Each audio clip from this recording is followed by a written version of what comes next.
हज़रत सैयदना इमाम अहमद रज़ा फ़ाज़िल बरेलवी रहमतुल्लाह अलैह को अल्लाह ताला ने 100 से ज़्यादा उलूम अता फरमाए थे और आप उसमें महारत ताम्मा रखते थे, लेकिन आपने असल मैदान फतवा नवीसी का, फतवे का माना जो आजकल अवाम में है वो माना नहीं कि फ़लाने ने फ़लाने पे फतवा लगा दिया है, ये मसला नहीं, ये तो आजकल उसका मफहूम गलत लिया जाता है। फतवे का मतलब ये होता था कि कोई पेचीदा मसला आ जाए तो जो आलिम दीन कुरान और सुन्नत की रोशनी में उसे हल कर देता था, उसे मुफ्ती कहा जाता था कि वो अच्छे तरीके से उसको हल करके लोगों तक पहुंचाए, तो उसको मुफ्ती कहते हैं। मैं आपको चंद फतवे आला हज़रत बरेलवी के सुनाता हूँ। किसी ने पूछा कि अल्लाह को अल्लाह मियाँ कह सकते हैं?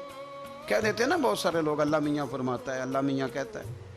आला हज़रत फरमाते हैं नहीं, तुम मियाँ क्यों कहना है, तुम कहो अल्लाह ताला फरमाता है, अल्लाह जल्ला जलालहू फरमाता है, अल्लाह जल्ला शानुहु फरमाता है, अल्लाह अज़्ज़ा व जल्ला फरमाता है, अल्लाह ताला फरमाता है, अल्लाह तबारक व ताला फरमाता है। अल्लाह को मियाँ नहीं कहना, दलील क्या है? वो फरमाते हैं कि तुम लफ्ज़ मियाँ के जब माना तलाश करोगे तो दो माने इसके ठीक नहीं, एक ठीक है। तो जिस लफ्ज़ के दो माने दुरुस्त ना हो वो रब की ज़ात के लिए नहीं बोलना चाहिए। अल्लाह ताला के लिए वो लफ्ज़ इस्तेमाल करेंगे जो बड़ा शानों वाला होगा, जो बड़ा मकाम वाला होगा। अल्लाह तबारक व तआला ने चरिंद भी पैदा किए, परिंद भी पैदा किए, दरिंदे भी पैदा किए, लेकिन जब रब ने निस्बत बयान की तो पता क्या बयान की? ये जितने जानवर आपको गलियों में नज़र आते हैं पैदा तो सारे अल्लाह ने किए हैं ना, लेकिन रब ने जब निस्बत बयान की तो उसको समझे। फरमाया फला व रब्बी का, ए महबूब मुझे तेरे रब की कसम हो, ए महबूब मुझे तेरे रब की कसम हो, अपनी नहीं कहा, महबूब मुझे तेरे रब की कसम हो।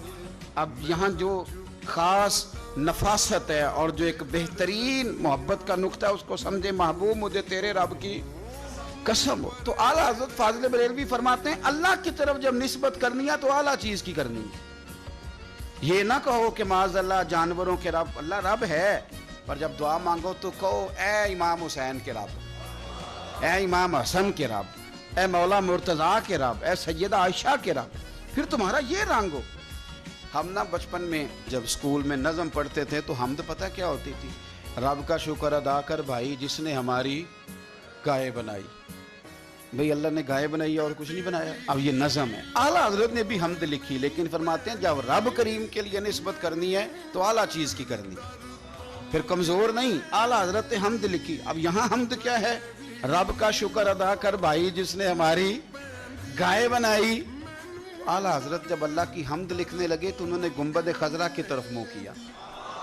अब अल्लाह की हमद लिखते हैं, कहते हैं वही रब है जिसने तुझको हमतन करम बनाया और हमें भीख मांगने को तेरा आस्तान दिखाया, तुझे हमद है खुदाया, तुझे हमद है खुदाया। वही रब है जिसने तुझको, यानी ये नहीं कहा कि गाय की तरफ निस्बत करो, कहने लगे अल्लाह ने जो शायद सबसे शान वाली बनाई है वो मदीने वाले रसूल है, लिहाजा हम रब्बे मोहम्मद कहेंगे, हम रब्बे मुस्तफ़ा कहेंगे सल्लल्लाहु अलैहि।